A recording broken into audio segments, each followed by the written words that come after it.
hope everybody in the audience is listening to this.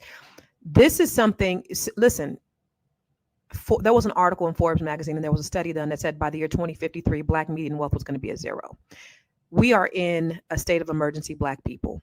And if they say that, they say when America has a cold, Black America has the flu.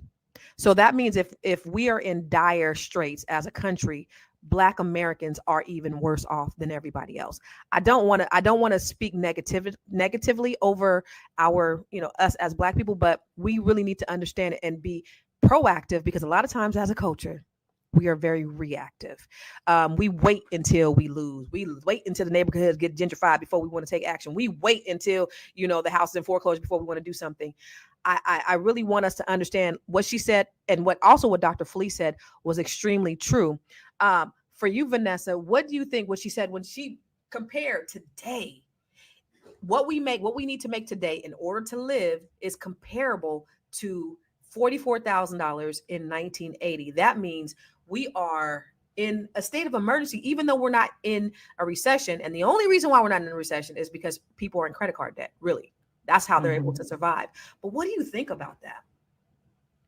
I mean, inflation is absolutely a real thing. But I don't want, I think we know the problem. The problem is things are going to continue to increase.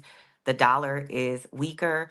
But I think I want to say before, when she talks about savings, even making small changes, if you have your money in a B of A or a Wells Fargo and some savings account that's not paying you interest, transfer it over to a high yield savings account online.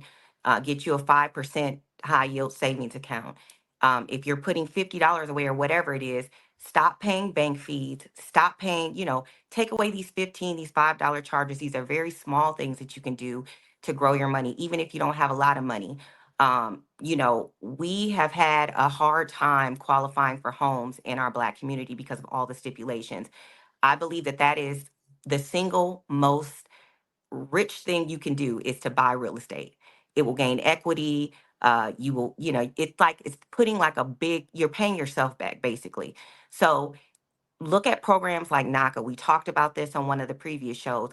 Look at the local urban league. Utilize the resources. If the money isn't there, then I want to leave this podcast with you looking at the urban league. They have a lot of programs for Black business. Constant, you mentioned that.